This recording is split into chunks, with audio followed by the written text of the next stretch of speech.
बिस्मिल्लाहिर्रहमानिर्रहीम। कैसे हैं आप सब? उम्मीद है खैरियत से होंगे। जैसा कि आप सबको पता है कि हमारी एक सीरीज कंटिन्यू है जिसका नाम है इमरजेंसी ड्रग्स।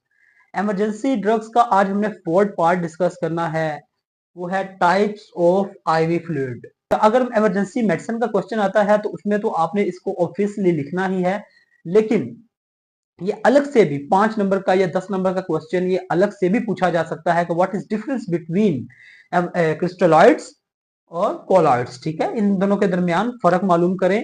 ठीक है, और वाइवे में आपको इसकी ऑस्मोलैरिटी वगैरह पूछी जा सकती है। ठीक है, इनके साल्ट्स पूछे जा सकते हैं। तो आए जो है हम इसको जो है ना डिस्कस करने की कोशिश करते हैं। सबसे पहले हमने जो है वो देखना है क्रिस्टलॉइड्स और कोलॉइड्स में क्या फर्क है। यहाँ पे आपके जहन में क्वेश्चन आना चाहिए कि आया इन आईवी फ्लूइड्स के लगाने की जरूरत ही क्या है, क्यों जरूरत पेश आती है?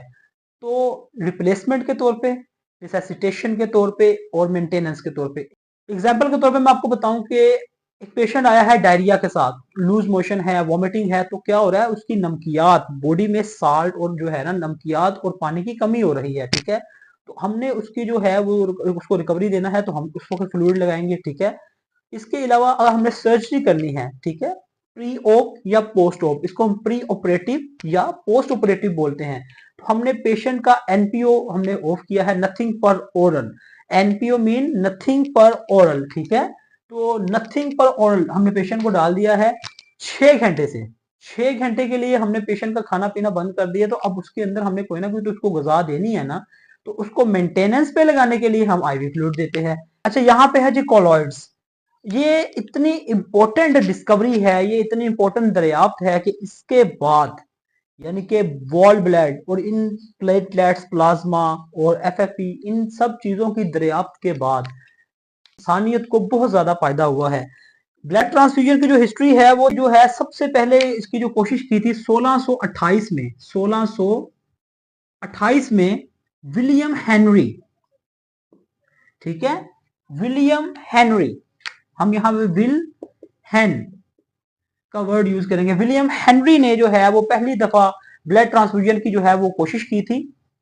डिफरेंट टाइम पीरियड्स में फिर इसके बाद जो है इसके ऊपर काम चलता रहा। तो एट लास्ट 1940 में जो है वो 4 साइंटिस्ट ने जो है आरएफ फैक्टर्स को दरियाफ्त किया, क्योंकि आपको पता है आरएफ फैक्टर वो बेसिक एंटीबॉडीज हैं जिनकी वजह से हम जो है चेक करते हैं कि ये बात इसकी ग्लूटिनेशन तो नहीं होगी। ठीक है, तो ये आरएफ फैक्टर्स दरियाफ्त की है 1940 में 4 साइंटिस्ट ने, जिनका नाम है Karl Landsteiner, Alexander Wiener, Philip Levine और आर ई स्टीसन। ये 4 साइंटिस्ट थे जिन्होंने दरियाफ्त किया था, और उसके बाद इंसानियत को इतना फायदा हुआ कि आज तक अगर हम बात करें, अगर ये ब्लड ट्रांसफ्यूजन ना होती, ये ब्लड ट्रांसफ्यूजन ना होती तो ना जाने कितने पेशेंट, अगर हम खाली आरटीए रोड ट्रैफिक एक्सीडेंट की बात करें तो दुनिया में 1.3 मिलियन जो है इंसान आरटीए खाली रोड ट्रैफिक एक्सीडेंट की वजह से उनकी वफात हो जाती है, उनकी मौत वाकया हो जाती है,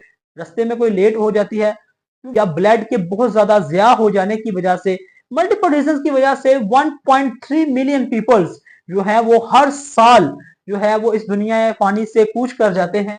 मेरे पॉइंट ऑफ व्यू से इन 1.3 मिलियन पीपल्स में ये जो ब्लड ट्रांसफ्यूजन से होने वाली अमवात तकरीबन ना होने के बराबर है, क्योंकि अब तो ब्लड जो है और ये इसकी प्रोडक्ट्स हर हॉस्पिटल में अवेलेबल है। तो ये वो हैं जो किसी वजह से जो है वो हिट होने की वजह से प्रॉपर हॉस्पिटल तक आसानी ना पहुंचने की वजह से उनकी डेथ हो जाती है। ठीक है, तो ये एक रेशो है 1.3 मिलियन पीपल्स का, कि अगर आप एक छोटी सी एग्जांपल लें कि अगर ये ब्लड ट्रांसफ्यूजन ना होती तो यही रेशो 2.5 या 2.6 तक पहुंच जानी थी। ठीक है, तो ये बहुत ही इंपॉर्टेंट जो है वो डिस्कवरी है। अच्छा, आपसे यहाँ पे वाइवे में ये भी पूछा जा सकता है कि बताएं जी क्रिस्टलॉइड्स और कोलॉइड्स में बेसिक जो है वो इनके दरमियान डिफरेंसेस कौन से हैं, बेसिक डिफरेंस बताएं। ठीक है, अगर हम क्रिस्टलॉइड्स की बात करें तो क्रिस्टलॉइड्स वो सॉल्यूशंस हैं, वो मायात हैं कि जो जिनका वॉल्यूम कम होता है, मॉलिक्यूल वॉल्यूम कम होता है जिनका, और इनके अंदर साल्ट्स होते हैं, वाटर होता है, और ये लेबोरेटरीज में आर्टिफिशियली जो है तैयार किया जा सकता है। ठीक है, और इनको जब हम पेशेंट को लगाते हैं तो ये बॉडी के एक्सक्रीटरी सिस्टम से जो है ये जिस्म बॉडी से बाहर एक्सक्रीट कर जाते हैं। जबकि कोलॉइड्स में ये क्या होता है, इनका वॉल्यूम, मॉलिक्यूल जो वॉल्यूम होता है वो ज्यादा होता है, और ये इंट्रावास्कुलर स्पेस में ये इसलिए होता है ताकि ये वहां पे रुक सके वहां पे, और ये वहां पे रुक के जो है वो इंट्रावास्कुलर स्पेस का जो वॉल्यूम है वो इसको मेंटेन कर सके, ठीक है। अच्छा, क्रिस्टोलाइट से हम स्टार्ट करते हैं। इसमें सबसे पहले नंबर पे है जी नॉर्मल सेलाइन, ठीक है। नॉर्मल सेलाइन के अंदर जो होता है बेसिकली सोडियम क्लोराइड, ठीक है, वो होती है, उसकी जो है कंसंट्रेशन होती है 0.9%, और बाकी इसके अंदर जो है वो एक्वा वाटर होता है, ठीक। 100 ml, 500 ml और 1000 के अंदर इसकी डाइल्यूशन जो है वो मार्केट में अवेलेबल होती हैं। अगर हम इसकी इंडिकेशन की बात करें, इसके यूजेस की बात करें, तो हाइपोटेंशन में इस्तेमाल कर सकते हैं, मतलब ब्लड प्रेशर कम है, हाइपोटेंशन, ब्लड प्रेशर कम है, हम उसमें इस्तेमाल कर सकते हैं। वुंड को वॉश करने में हम इसका इस्तेमाल कर सकते हैं। ये मैं आपको कॉमन से इसके यूजेस बता रहा हूँ। डिहाइड्रेशन के जो अगर पेशेंट है, डिहाइड्रेशन की सूरत में आया है, तो हम ये उसके लिए उस पेशेंट में बहुत ही हेल्पफुल साबित होगी। इसके अलावा जो हम वाटर इंजेक्शन बनाते हैं, तो इसमें ये एज अ वाटरफॉल इंजेक्शन के तौर पे भी इस्तेमाल हो सकती है। कंट्रा इंडिकेशन की बात करें तो ये जितने भी फ्लूइड्स हैं, ठीक है, अब अगर पेशेंट ओवरलोड है, किडनी फेलियर का पेशेंट है, ठीक है, उसको जो है पल्मोनरी एडिमा है, तो आप ये जितने भी फ्लूइड्स हैं इनको बहुत ही जो है वो नाप तोल के लगाना पड़ता है। तो ये आपने ध्यान रखना है, सिर्फ नॉर्मल सेलाइन ही नहीं, ये जितने भी फ्लूइड हैं, पल्मोनरी एडिमा है, उसको उसका जो है किडनी फेलियर का पेशेंट है, ओवरलोड पेशेंट है, तो इनको हमने बहुत ही नाप तोल के लगाना है। इसी तरह नॉर्मल सलाइन हाइपरटेंशन पेशेंट में नहीं लगा सकते, क्योंकि ये इसके बीपी को मजीद इंक्रीज करेगा। नंबर पे है जी रिंगर लैक्टेट। रिंगर लैक्टेट का दूसरा नाम है हॉटमैन सॉल्यूशंस, ठीक है। हॉटमैन सॉल्यूशन क्यों बोलते हैं, एक साइंटिस्ट था हॉटमैन, उसने जो है इसको डिस्कवर किया था, इसलिए उसके नाम पे इसको हॉटमैन सॉल्यूशन भी बोलते हैं। कॉमन साल्ट्स हैं उनकी बात करें तो रिंगोडियम लैक्टेट 1.55 ग्राम पर 500 मोल, सोडियम क्लोराइड NaCl 3.0 ग्राम 500 पर मोल, पोटाशियम क्लोराइड 0.15 ग्राम पर 500 मोल, कैल्शियम क्लोराइड 0.1 ग्राम 500 पर मोल। इसी तरह वाटर ऑफ इंजेक्शन 500 ml होता है। ऑस्मोलैरिटी जो है वो रिंगर की होती है 274। तो ये हो गया रिंगर का। रिंगर के अंदर जो कॉमन से साल्ट्स हैं और उनकी जो ऑस्मोलैरिटी है वो हमने आपसे डिस्कस कर ली है। अच्छा, इलेक्ट्रोलाइट्स इम्बैलेंस में बहुत ही इंपॉर्टेंट ये सोल्यूशन है। पेशेंट डिहाइड्रेशन के साथ आया है, उसके इलेक्ट्रोलाइट्स इम्बैलेंस हैं, तो ये एक बहुत ही इंपॉर्टेंट सोल्यूशन है, मोस्ट इंपॉर्टेंट सोल्यूशन है। इसके अलावा अगर हमें पेशेंट को मेंटेनेंस पे लगाना है, प्री ऑप या पोस्ट ऑप के तौर पे, तो हम रिंगर को ही सिलेक्ट करते हैं। अच्छा, इसके बाद मैं आपको बताऊं, ये इसकी कंट्रा इंडिकेशन में भी वही चीजें हैं जो मैंने आपको नॉर्मल स्लैम में बताई थी, कि आप ओवरलोड पेशेंट को नहीं लगा सकते, किडनी फेलियर के पेशेंट को नहीं लगा सकते, पल्मोनरी एडिमा के पेशेंट को आपने नहीं लगाने। डेक्सट्रोज वाटर, ठीक है, डेक्सट्रोज वाटर। अच्छा, इसमें क्या होता है, ये ग्लूकोज होता है और इसके अंदर होती है अपना वाटर फॉर इंजेक्शन होता है 5%, 10%, 25% की जो है डाइल्यूशन में आता है। तो ये डेक्सट्रोज वाटर, अच्छा, ये आपने डायबिटीज के पेशेंट को नहीं लगाना, ठीक है, क्योंकि इसमें डेक्सट्रोज है, ग्लूकोज है, तो ये डायबिटीज के जो पेशेंट को हाइपरग्लाइसीमिया में ले जाएगा। तो ये आपने नोट करना है, डायबिटीज के पेशेंट में आपने डेक्सट्रोज वाटर या डेक्सट्रोज सेलाइन ये दोनों ही नहीं लगाने, ठीक है, क्योंकि डेक्सट्रोज के वर्ड से आपने इसको जो है वो अपने नोट करना है। ये जो डायबिटीज के पेशेंट में ये इसको ले जाएंगे, पर हाइपर जो है ग्लाइसीमिया में पेशेंट को ले जाएंगे। अच्छा, इसी के साथ अगर बात करें इसकी इंडिकेशंस की, इंडिकेशन में आप इसको भी जो है डिहाइड्रेशन के पेशेंट को लगा सकते हैं, इलेक्ट्रोलाइट्स इम्बैलेंस के पेशेंट को लगा सकते हैं, या जो हाइपोग्लाइसीमिया में पेशेंट है जिसकी शुगर लेवल कम है, तो आप उसको लगा सकते हैं। यहां पे मैं आपको बताऊं एक बार, 25% डेक्सट्रोज जो है सेलाइन का एक सोल्यूशन आता है, छोटे एम्प्यूल्स आते हैं, ये बहुत ही इंपॉर्टेंट सोल्यूशन है आपके इमरजेंसी ट्रे में। अच्छा, लिक्विड फॉर्म में तो ये 500 ml और अपना 1000 ml में अवेलेबल होता है, लेकिन ये जो 25% डेक्सट्रोज जो होता है ना, ये सोल्यूशन, ये छोटे एम्प्यूल होते हैं 20 ml के, ये आपने अपनी इमरजेंसी ट्रे के अंदर रखने हैं, लाइफ सेविंग का काम करते हैं। पेशेंट जो है वो शॉक में चला गया है, हाइपोग्लाइसीमिया में चला गया है, तो इसको हम फौरन से भर के पेशेंट को आईवी देते हैं। लास्ट में है जी पीट सोल्यूशन। पीट सोल्यूशन जो है ये बच्चों में हम देते हैं, ठीक है, ये इसके अंदर जो है वो इलेक्ट्रोलाइट्स जो है वो कम क्वांटिटी में होते हैं, बच्चों की वेट और जो है बच्चों की बॉडी के लिहाज से इसको सेट किया होता है। तो इसके अंदर जो कॉमन जो है इलेक्ट्रोलाइट्स की हम बात करें, कॉमन से साल्ट्स की बात करें, तो वो हैं डेक्सट्रोज 5 ग्राम, सोडियम एसीटेट 0.32 ग्राम, पोटाशियम क्लोराइड 0.13 ग्राम, मैग्नीशियम क्लोराइड 0.31 ग्राम। जो है इसके अंदर जो सॉल्यूशंस के अंदर जो इसके अंदर जो इलेक्ट्रोलाइट्स हैं, साल्ट्स हैं, उनकी डाइल्यूशंस है और उनकी कंसंट्रेशन है। आगे है कोलॉइड्स। कोलॉइड्स में जैसे मैंने बताया है कि इनका मॉलिक्यूल वॉल्यूम जो है वो ज्यादा होता है, जो कि इंट्रावास्कुलर स्पेस में जो है वो जो है वहां पे स्टे करके और इंट्रावास्कुलर स्पेस का जो वॉल्यूम है उसको बढ़ा सके। वॉल ब्लड की जरूरत क्यों पेश आती है? अगर हम खाली आरटीए की बात करें, रोड ट्रैफिक एक्सीडेंट के साथ पेशेंट आया है और उसका एक्यूट ब्लड लॉस हो रहा है, तो आपने फर्स्ट एड तो उसको प्रोवाइड कर दी है, उसको प्रेशर बैंडेज दी है, तो जिससे क्या हुआ है कि उसकी ब्लीडिंग रुक गई है। लेकिन जो ब्लड वेस्ट हो गया है, जाहिर बात है उसकी सीबीसी में आप देखेंगे हीमोग्लोबिन नीचे आई है, तो वॉल ब्लड के एक यूनिट को लगाने से, ठीक है, एक यूनिट के लगाने से जो 1 टू 1.5 मिलीग्राम पर डेसीलीटर जो है ना, ये एचपी जो है वो इंक्रीज कर जाती है। अच्छा जी, दूसरे नंबर पे है जी प्लेटलेट्स। प्लेटलेट्स जो है ना, ये हमारी बॉडी में एक मोस्ट इंपॉर्टेंट जो है वो फंक्शन अदा करते हैं। वो ये है कि ये ब्लीडिंग नहीं होने देते। आपको चोट लगी है तो वहां से ब्लीड होने लग पड़ा है, वूंड से ब्लीडिंग हो रही है, तो प्लेटलेट वहां पे जो है उस ब्लीडिंग को रोकने में बहुत ही अहम किरदार अदा करते हैं, क्लॉट फॉर्मेशन वहां पे करते हैं। तो एक नॉर्मल अगर हम सीबीसी की बात करें तो प्लेटलेट जो है वो तकरीबन 150 1.5 लाख तक जो है ना वो प्लेटलेट होते हैं नॉर्मल। ठीक है, 1.5 लाख तक जो है ना वो नॉर्मल प्लेटलेट होते हैं, 1,20,000 से 1.5 लाख के दरमियान। ठीक है, तो ये इसकी रेशियो है। जब ये प्लेटलेट की वैल्यू ज्यादा कम हो जाएगी, क्वांटिटी ज्यादा कम हो जाएगी, जैसे कि डेंगू में आपने देखा होगा कि प्लेटलेट जो है वो डिक्रीज करते थे, के नाक से और जो है ना वो मुंह से खून आने लग पड़ता था, फीमेल में वेजाइना से खून आने लग पड़ता था। तो इसलिए ये जो है प्लेटलेट ब्लीडिंग को जो है वो रोकते हैं हमारी बॉडी से। ठीक है, ब्लीडिंग नहीं होने देते। अगर बॉडी में जो है वो प्लेटलेट काउंट कम हो गया है तो हम क्या करते हैं, ब्लड के अंदर से प्लेटलेट निकाल के सिर्फ प्लेटलेट ही पेशेंट को प्रोवाइड करते हैं। ठीक है, डिफरेंट जो है वो मशीनरीज जो अवेलेबल हैं, जिससे क्या होता है कि हम ब्लड से प्लेटलेट को अलग कर देते हैं और पेशेंट को सिर्फ प्लेटलेट ही प्रोवाइड करते हैं।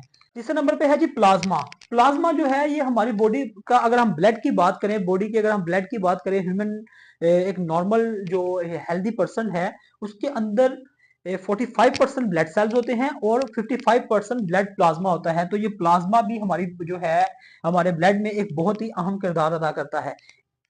अगर हम प्लाज्मा की ऑस्मोलैरिटी की बात करें, प्लाज्मा की ऑस्मोलैरिटी मतलब इसका गाढ़ापन, ठीक है, जो इसकी हम इसका आप कह लें कि डेंसिटी कह लें फिजिक्स में, और अगर मेडिकल में बात करें तो ऑस्मोलैरिटी जो इसकी थिकनेस है वो है 285 से 295। ठीक है, 285 से 295 ऑस्मोलैरिटी है इसकी। ठीक है, एफएफपी फ्रेश फ्रोजन प्लाज्मा। ठीक है, फ्रेश फ्रोजन प्लाज्मा भी ये भी ब्लड का ही एक पार्ट है। जब पेशेंट को एफएफपी लगाने की जरूरत होती है तो हम ब्लड के अंदर से ही एफएफपी जो है वो निकाल के पेशेंट को प्रोवाइड करते हैं, डोनर को प्रोवाइड करते हैं।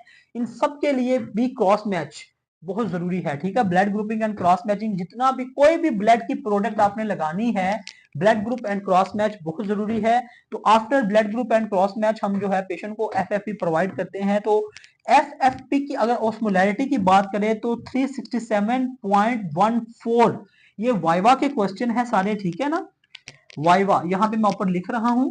वाइवा में आपसे पूछा जा सकता है कि बताएं जी वॉल ब्लड की ऑस्मोलैरिटी क्या है, तो ये लिखी हुई है यहाँ पे 275 से 295। ठीक है, इसकी ऑस्मोलैरिटी है। ऑस्मोलैरिटी की अगर साइन की बात करें तो वो इसका साइन कुछ यूं होगा, OMSM पर किलोग्राम।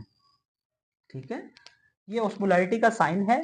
तो ये वाइवा के क्वेश्चन है कि वॉल ब्लड की क्या ऑस्मोलैरिटी है, प्लाज्मा की क्या ऑस्मोलैरिटी है, एफएफपी की क्या ऑस्मोलैरिटी है। अच्छा, नीचे है जी पैक सेल वॉल्यूम। अच्छा, पैक सेल वॉल्यूम की मैं आपको इंटरेस्टेड एक बात बताऊं।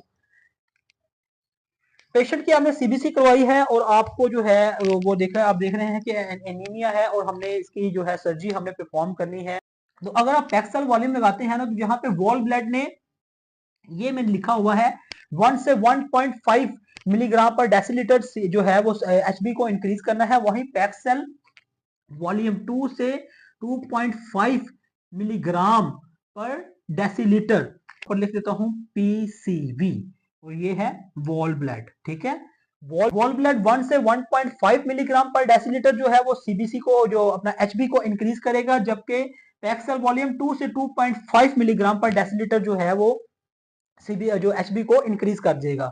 इसकी अगर ऑस्मोलैरिटी की बात करें तो ऑस्मोलैरिटी इसकी है 342, ऑस्मोलैरिटी है इसकी 342 OMSM स्लैश kg। ये इसकी जो है, हमने अगर जब ये लिखना है तो हमने ये साथ में हमने साइन डालना है, ये ऑस्मोलैरिटी का साइन है 342 पैक्ड वॉल्यूम की ऑस्मोलैरिटी है। अच्छा जी, लास्ट पे है हिमैक्सल, मोस्ट इंपोर्टेंट, आपसे वाइवा में क्वेश्चन पूछा जा सकता है, मैं यहां लिख देता हूं, आपसे पूछा जा सकता है जी बताएं हिमैक्सल जो है वो क्रिस्टलॉइड्स में आती है या कोलॉइड्स में आती है, तो ये कोलॉइड्स में आती है। इसकी ऑस्मोलैरिटी है 310 से 360। ठीक है, 310 से 360 इसकी ऑस्मोलैरिटी है, यानी कि इसकी थिकनेस, इसका गाढ़ापन है। हिमैक्सल की बात करें तो ये एक मोस्ट इंपॉर्टेंट सोल्यूशन है। मैंने जो ऑब्जर्वेशन की है, मैंने इसको बहुत ही हेल्पफुल जो है पाया है इंसानियत के लिए। अगर आप पेशेंट आपका आया है RTA के साथ, या उसको एक्यूट जो है उसका ब्लड लॉस हो रहा है, तो आपने सर्जरी परफॉर्म करनी है, आपके पास ब्लड अरेंज नहीं है, तो हिमैक्सल आप पेशेंट को हिमैक्सल की मेंटेनेंस में डाल के आप सर्जरी परफॉर्म कर सकते हैं, तब तक ब्लड भी अरेंज हो जाएगा। तो स्मोलैरिटी हमने बात कर ली, इसकी है 310 से 360। तो ये हमारा एक मोस्ट इंपॉर्टेंट ये लेक्चर है। और आप अगर ये पेपर में आता है, आपने इमरजेंसी ड्रग्स के अंदर लिखना है, तो आप इनके नाम लिख दें। ठीक है, और अगर आप थोड़ा सा इंप्रेशन अच्छा डालना चाहते हैं तो थोड़ी बहुत इनकी ऑस्मोलैरिटी या इनके साल्ट्स को भी शो कर सकते हैं। लेकिन अगर ये सेपरेट से पूछा जाता है what is difference between crystalloids और कोलॉइड्स, तो आपने ये इलेबोरेट करना है, इनके साथ इनकी ऑस्मोलैरिटी, इनके जो अंदर जो क्रिस्टलॉइड्स के जो सोल्यूशन है, इनके अंदर जो इनकी कंपोजिशन है साल्ट्स की, ये सब लिखना होगा, तो ही एग्जामिनर आपको अच्छे नंबर देंगे। इसके अलावा वाइवे के जैसे मैंने क्वेश्चन बताए हैं, यहाँ पे आपसे साल्ट पूछ सकते हैं कि जी रिंगर के अंदर जो है, हॉटमेल्ट सॉल्यूशन के अंदर जो साल्ट है, मैंने आपको पढ़ाया है, स्टडी किया है, वो साल्ट आप बता सकते हैं। यहाँ पे जगह कम होने की वजह से जो है यहाँ पे नहीं लिख सके। तो अगर आप वाइवे की अगर बात करें तो ये आपसे ये इसकी ऑस्मोलैरिटी पूछी जा सकती है, वॉल ब्लड की ऑस्मोलैरिटी पूछ सकते हैं, प्लेटलेट्स की, FFP की, तो ये ऑस्मोलैरिटीज भी आपने याद करनी है। हमारा एक आज का लेक्चर यहाँ पे कंप्लीट होता है। आपके जो है आपके लिए एक छोटा सा शॉर्ट क्वेश्चन है, आपने सर्च करके स्टडी करके आपने इसका आंसर हमें कमेंट्स में देना है। ये सिर्फ इसलिए है कि मैं आपको चेक करना चाहता हूँ कि आप स्टडी कर रहे हैं। बहुत ही आसान क्वेश्चन है। आप सबको पता है कि अगर हमने क्रिस्टलॉइड्स लगाने हैं तो हम IV सेट का इस्तेमाल करते हैं, लेकिन अगर हमने जो है कोलॉइड्स को लगाना है, FFP को लगाना है, वॉल ब्लड को लगाना है, तो हम क्या जो उसके लिए जो हम जो डिवाइस इस्तेमाल करते हैं, जो है वो आला इस्तेमाल करते हैं, उसका नाम क्या है? आपने कमेंट में हमें जो है उसका आंसर देना है। बहुत ही आसान सा क्वेश्चन है। इंशाल्लाह मुझे उम्मीद है कि आप अच्छे तरीके से इसका जो है आंसर दे सकेंगे। तो आपने स्टडी करते रहना है, खुद ट्रेस आउट करें चीजों को, रिसर्च करें, उनको ट्रेस किया करें, डिस्कवर किया करें। इससे क्या होता है कि आपका नॉलेज इंक्रीज होता है। ठीक। अच्छा, लास्ट पे मैं आपको थोड़ा सा एक बताता चला जाऊं कि क्रिस्टलॉइड्स जो है ना, इनको तो आप रूम टेम्परेचर पे स्टोर कर सकते हैं। ठीक है, आपकी फार्मेसी में या आपके जो कोई भी स्टोर रूम है वहां पे ये स्टोर हो सकता है, बस वहां पे वेटनेस ना हो। अगर आप कोलॉइड्स की बात करें तो इनको हमने रेफ्रिजरेटर में स्टोर करना है 2 डिग्री सेंटीग्रेड से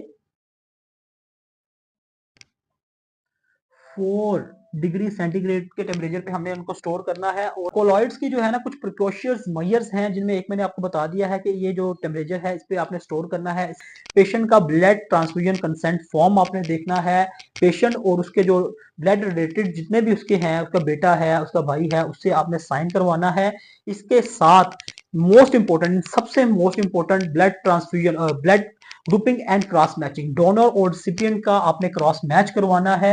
ये कुछ इसके मोस्ट इंपॉर्टेंट जो है इसके प्रिकॉशियस मेजर्स हैं, क्योंकि ये जो है अगर अल्लाह न करे रिएक्शन कर जाए तो ये बहुत ही एक नुकसानदेह, फायदे की जगह पेशेंट को उल्टा नुकसान हो जाएगा। तो ये जो है कॉमन से मैंने आपको प्रिकॉशियस मेजर्स जो है इसके बताए हैं। इसी के साथ मैं आपको ये एडवाइस करूंगा कि आप अपने नोट्स बनाएं, मजीद भी जो है वो स्टडी किया करें, रिसर्च किया करें, चीजों को खुद ट्रेस आउट किया करें। अगर आप इमरजेंसी डिवाइसेस को स्टडी करना चाहते हैं तो आप यहाँ क्लिक करें। अगर आप इमरजेंसी इक्विपमेंट को स्टडी करना चाहते हैं तो यहाँ क्लिक करें। Thank you so much. Allah Hafiz.